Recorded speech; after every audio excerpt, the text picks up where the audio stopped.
მეგობრებო, მოდი ვისაუბროთ ფანდურების შესახებ. ეს არის ორი უმაგრესი ფანდური.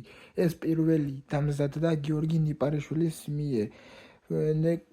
გიორგი ნიპარიშვილის მიერ. ეს მეორე კი დამზადდა ვიღაც სხვა ხელოსნის მიერ. სახელი არ ვიცი, მაჩუქის. უკანა მხარე არის ესეთი.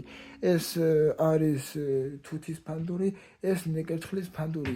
გიორგი ნიპარიშვილს მე მივეცი შეკვეთა და დაამზადა ესეთი ფანდური. ეს კიდე არის თუთის ფანდური. ორივე ძალიან ლამაზი და კარგი ფანდურებია. გემონების საკითხია, რომელი მასალა მოგწონთ. ახლა დავუკრავ და ნახოთ ხმები, რომელს როგორი აქვს. ეს არის გიორგი ნიპარიშვილის ფანდური.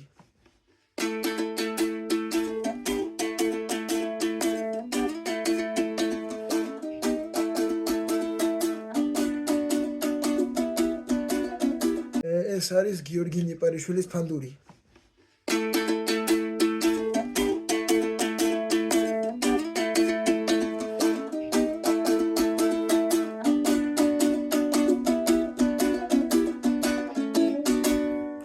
ცოტა არეულია ფანდურები, მაგრამ არა უშავს. ეს არის თუთის ფანდური.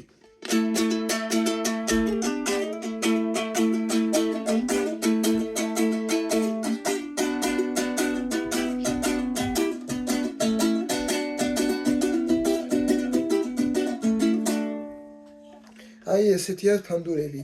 ფანდური თვითონ არის ძალიან კარგი საკრავი. არის სამსიმიანი, ეს არის ნიპარიშვილის, გიორგი ნიპარიშვილის კარგი ფანდური, რომელიც ძალიან მომწონს.